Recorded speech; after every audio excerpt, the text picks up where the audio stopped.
evening, everyone. I'm Ajeng, and this is Global Insight. We begin tonight with a developing humanitarian crisis province Aceh, Indonesia.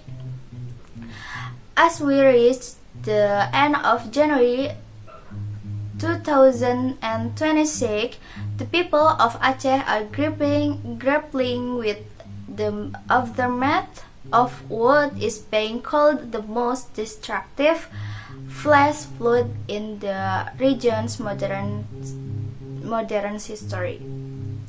What began a seasonal monsoon rains has transformed into a massive ecological disaster, leaving tens of thousands of families homeless.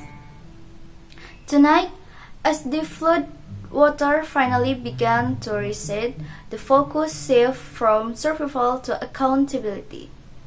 We look at the devastation, the rising death toll, and the growing evidence that this tragedy was not entirely natural.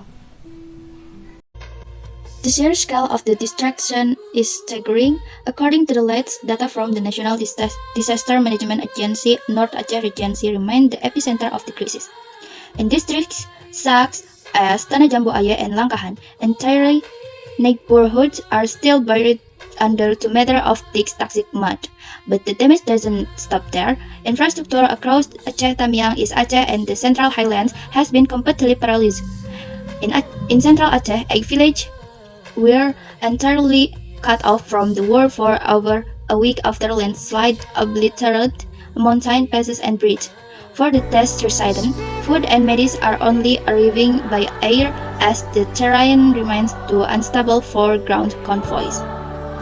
Behind the statistic are heartbreaking story of loss. The confirmed death toll has now surpassed 240 in North Aceh alone, with hundreds more still missing.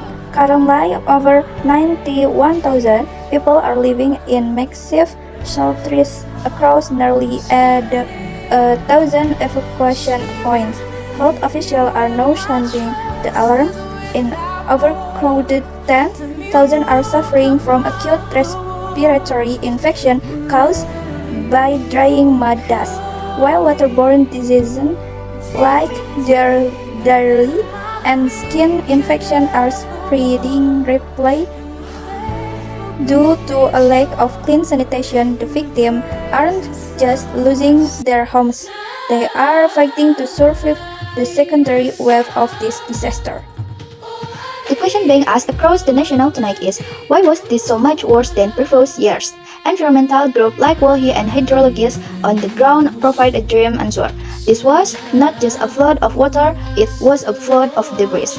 Images from this disaster zone show thousands of massive logs and industrial timbers swept down from the mountain, acting as battering rams against homes and bridges. Experts point to years of illegal logging and aggressive land clearing for industrial plantation in the protected forests of the Jambu Aya River Basin. This deforestation stripped the land of its ability to absorb rainfall, turning the monsoon into a deadly slide of mud and timber. In response, the Indonesian National Police have launched a criminal investigation into environmental crimes in the Tamiang region.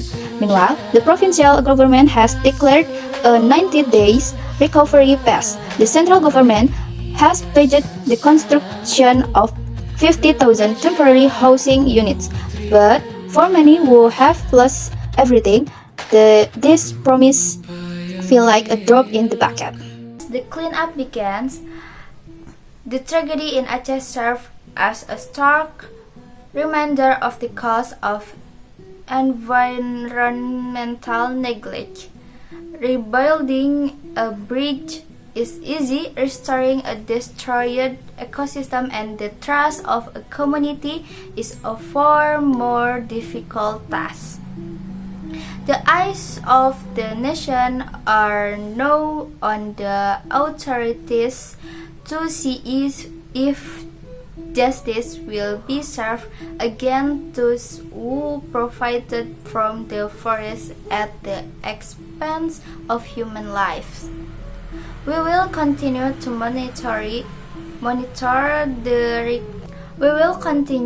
monitor the recovery effort and the progress of the legal investigation.